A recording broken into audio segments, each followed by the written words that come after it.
ട്രംപണ്ണനെയും ടീമിനെയും വീണ്ടും മൂഞ്ചിച്ചിട്ട് ട്രംപണ്ണന്റെ പുതിയ ഉപരോധം നിലവിൽ വരുന്നതിന് മുന്നേ ഏകദേശം 9 കപ്പലുകളിലായി 20 ദശലക്ഷം ബാരൽ എണ്ണ ഇറാൻ ഹോർമൂസിലൂടെ കടത്തി എന്നാണ് പറയുന്നത്. 9 കപ്പലുകളിലായിട്ട്, അതായത് ഈ ഷിപ്പുമായിട്ട് റിലേറ്റ് ചെയ്തിട്ടുള്ള ഡാറ്റ ഒക്കെ പുറത്തുവിടുന്ന ഏജൻസി ആയിട്ടുള്ള കെംപ്ലെയർ പുറത്തുവിട്ട പ്രകാരമാണ് ഇങ്ങനൊരു കാര്യം സംഭവിച്ചേക്കുന്നത് എന്നുള്ളതാണ്. അതായത് അമേരിക്കയുടെ ഒരു സ്ട്രാറ്റജി ഉണ്ടായിരുന്നു. അതായത് ഇറാന്റെ തുറമുഖങ്ങൾക്ക് നേരെ ഉപരോധം ഏർപ്പെടുത്തുക, ഇറാന്റെ എണ്ണക്കിണറുകളിൽ നിന്നും ഇറാന് എണ്ണ എടുക്കാൻ പറ്റാത്ത രീതിയിലേക്ക് കാര്യങ്ങൾ മാറ്റുക, അങ്ങനെ ഇറാന് കീഴ്പ്പെടുത്തുക എന്ന് പറയുന്നൊരു തന്ത്രമായിരുന്നു ഈ ട്രംപ് സ്വീകരിച്ചിട്ടുണ്ടായിരുന്നത്. അപ്പൊ അന്ന് ഇറാൻ ചെയ്തൊരു പരിപാടി എന്ന് പറയുന്നത് മാക്സിമം അവരുടെ എണ്ണ അവർ പഴയ ടാങ്കറുകളിലേക്കും മറ്റുമെല്ലാം അവർ മാറ്റിയിട്ടുണ്ടായിരുന്നു. അത് മാത്രമല്ല, ചൈനയുടെ സഹായത്തോടു കൂടെ പാകിസ്ഥാൻ വഴി റോഡ് മാർഗം ഇവന്മാര് എണ്ണ കുറച്ച് കൊണ്ടുപോയിട്ടുണ്ട് എന്നുള്ളതാണ്. മാത്രമല്ല, ഈ ഗോസ്റ്റ് ഫ്ലീറ്റ് ഒക്കെ ഉപയോഗിച്ചിട്ട് പല തരത്തിൽ ഇവർ എന്ത് ചെയ്യുന്നുണ്ട്, എണ്ണ കടത്തിയിട്ടുണ്ടെന്നും കൂടെ US മാധ്യമങ്ങൾ അടക്കം റിപ്പോർട്ട് ചെയ്തിട്ടുണ്ട്. അപ്പൊ ഏകദേശം 10-40 വർഷങ്ങളായിട്ട് ഉപരോധത്തിൽ കിടക്കുന്ന ഒരു രാജ്യത്തിനെ അവര് എന്തെല്ലാം റൂട്ടുകളും എന്തെല്ലാം സാധ്യതകളും അവർ ഉണ്ടാക്കിയെടുത്തിട്ടുണ്ടാവും എന്നുള്ളത് ഒന്ന് ആലോചിച്ചാൽ മനസ്സിലാവും. അതായത് ഒരു കഷ്ണം ഇറച്ചിയും പിന്നെ കുറച്ച് ക്യാരറ്റ് പുഴുങ്ങിയതും കൊടുത്തിട്ടാണ് ട്രംപണ്ണനും ടീമും അവരുടെ പട്ടാളക്കാരെ അവർ ഈ പറയുന്ന പേർഷ്യൻ ഗൾഫിലും അതേപോലെ പേർഷ്യൻ ഗൾഫല്ല അതിന്റെ പുറത്തുള്ള സ്ഥലങ്ങളിൽ ഇന്ത്യൻ മഹാസമുദ്രത്തിൽ അറബിക്കടലിലേക്ക് അവന്മാര് വിന്യസിച്ചിട്ടുണ്ടായിരുന്നേ. വലിയ കാര്യമൊന്നും ഉണ്ടായിട്ടില്ല, അതിലൂടെ പോകാനുള്ള സാധനങ്ങളൊക്കെ പോയിട്ടുണ്ട് എന്നുള്ളതാണ്.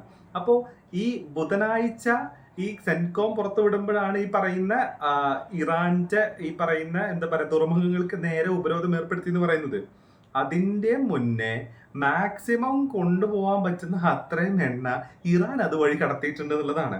അതായത് ഷിപ്പിംഗ് ഡാറ്റ നിരീക്ഷണ ഏജൻസിയായ കെംപ്ലെയർ പുറത്തുവിട്ട വിവരങ്ങൾ പ്രകാരം ചൊവ്വാഴ്ച ഹോർമൂസ് കടലിടുക്ക് വഴി കടന്നുപോയ 11 കപ്പലുകളിൽ 9 എണ്ണം ഇറാനിയൻ വ്യാപാരവുമായി ബന്ധപ്പെട്ടവയാണ്. ഇതിൽ 2 ദശലക്ഷം ബാരൽ ക്രൂഡ് ഓയിലുമായി സഞ്ചരിച്ച VLCC ശുദ്ധീകരിച്ച ഇന്ധനവുമായി എത്തിയ ഇടത്തരം ടാങ്കർ, LPG കൊണ്ടുപോകുന്ന 2 ടാങ്കറുകൾ എന്നിവ ഉൾപ്പെടുന്നു എന്നുള്ളതാണ്.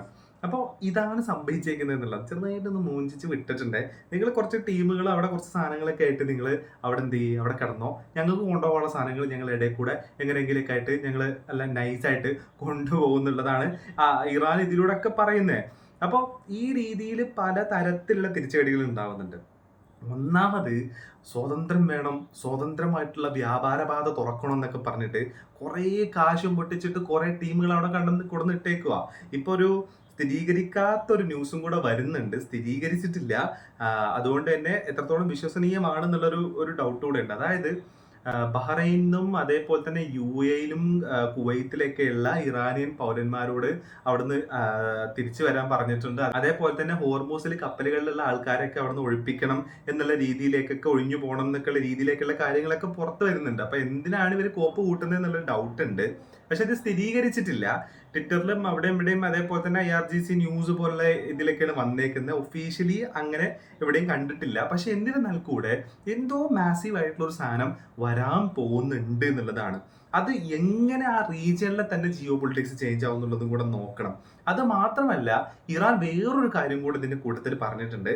ജോർദാനെ അറ്റാക്ക് ചെയ്തതിന്റെയും കൂടെ ബേസിസിലാണ് ഇപ്പൊ ഇത് പറയുന്നത്. ആ പറഞ്ഞത് എന്താണെന്ന് ചോദിച്ചു കഴിഞ്ഞാൽ ഖത്തർ, കുവൈത്ത്, UAE പോലെയുള്ള രാജ്യങ്ങളോടൊന്നും ഞങ്ങൾക്ക് ശത്രുതയില്ല. നിങ്ങൾ അവിടെ അമേരിക്കൻ ബേസുകൾ കൊടുക്കുന്നത് കൊണ്ട് മാത്രമാണ് ഞങ്ങൾ ആ ബേസുകൾക്ക് നേരെ ആക്രമിക്കേണ്ടി വരുന്നത് എന്നുള്ളതാണ് പറയുന്നത്. അല്ലാതെ നിങ്ങൾ ആക്രമിക്കുന്നതല്ല, നിങ്ങളോട് ഞങ്ങൾക്ക് ഒരു പ്രശ്നമില്ല എന്നുള്ളതാണ് പറയുന്നത്. പക്ഷെ ഇതിന് മുന്നേ ഇറാൻ വേറെ കാര്യം പറഞ്ഞിട്ടുണ്ടായിരുന്നു. ചില രാജ്യങ്ങള് അമേരിക്കക്ക് ബേസ് കൊടുക്കുക മാത്രമല്ല ചെയ്തത്, ചില രാജ്യങ്ങൾ മൊത്തത്തിൽ അമേരിക്കയുടെ ബേസ് ആയിട്ട് തന്നെ അങ്ങ് മാറി എന്നുള്ളതും കൂടെ പറയുന്നുണ്ട്. മിക്കവാറും അത് ബഹ്റൈനെ ഉദ്ദേശിച്ചായിരിക്കും പറയുന്നുണ്ടാവും. കാരണം 5th ഫ്ലീറ്റിന്റെ ആസ്ഥാനാണ് ബഹ്റൈൻ എന്ന് പറയുന്നത്. അപ്പോൾ അത്രയും അമേരിക്കൻ മിലിറ്ററി പ്രസൻസ് അവിടെ ഉണ്ട് എന്നുള്ളതാണ്. അപ്പോൾ ഈ ഒരു പ്രസൻസ് ആണ് ഇപ്പോഴത്തെ പ്രശ്നങ്ങളുടെ നിങ്ങൾക്ക് അറ്റാക്ക് കിട്ടുന്നതിന്റെ പ്രധാനപ്പെട്ട പോയിന്റ് എന്ന് പറഞ്ഞത് അമേരിക്കയുടെ ടീമിന്റെ അവിടെയുള്ള പ്രസൻസ് ആണ്. അപ്പൊ നിങ്ങൾ സമ്മർദ്ദം ചെലുത്തിയിട്ട് അവരോട് അവിടുന്ന് പോകാൻ പറഞ്ഞേക്കൂ എന്നാണ് പറയുന്നത്. ജോർദാനോടും അതേപോലെ തന്നെ കുവൈത്തിനോടൊക്കെ ഈ കാര്യം ഇറാൻ പറയുന്നും കൂടെ ഉണ്ട് എന്നുള്ളതാണ്.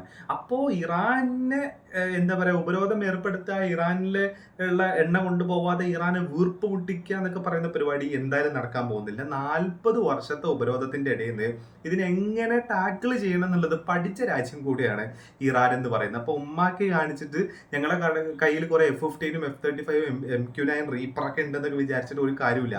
F-35ഉം F-15ഉം MQ റീപ്പറൊക്കെ നിർത്തിയിട്ടുള്ള ഹാങ്ങറുകൾ അടക്കം പൂത്തിരി കത്തുന്ന പോലെ കത്തിച്ചിട്ടുണ്ട് ഇറാൻ എന്നുള്ളതാണ് പറയുന്ന അത്തരം വാർത്തകളും ന്യൂസുകളും വീഡിയോസും പുറത്തു വരുന്നുണ്ട് എന്നുള്ളതാണ്.